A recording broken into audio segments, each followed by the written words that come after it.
เจ้าบ่เคยเห็นเหมือนดังใจอ้ายเป็นเจ้าสู่ซ่อนอยู่ภายในยังคอยเฝ้าแอบมองเธอใจหวั่นไหว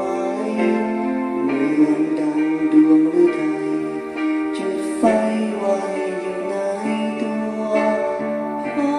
เห็นนางเดิ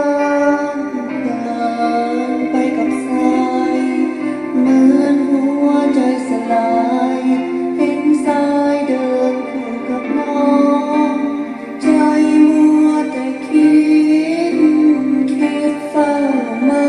ยปองบอกว่านางน้องนั้นมีคู่ใจ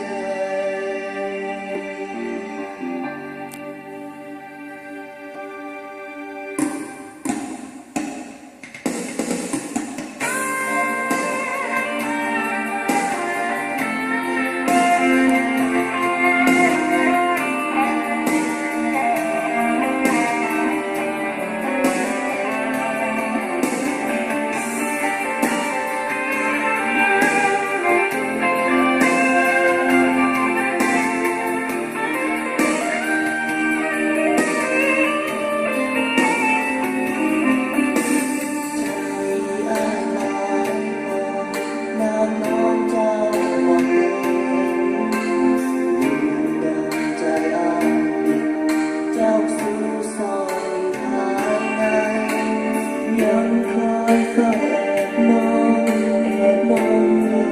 ใจหวั่นไหวเหมือนดังหัวใจจุดไฟไว้อยู่ในตัวพอเห็นนางเดินไปกับใคร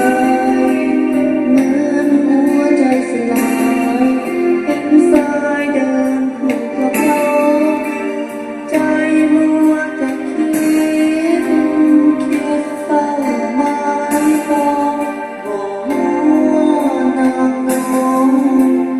นั้นมีคู่ใจคงจะสุขสำราญ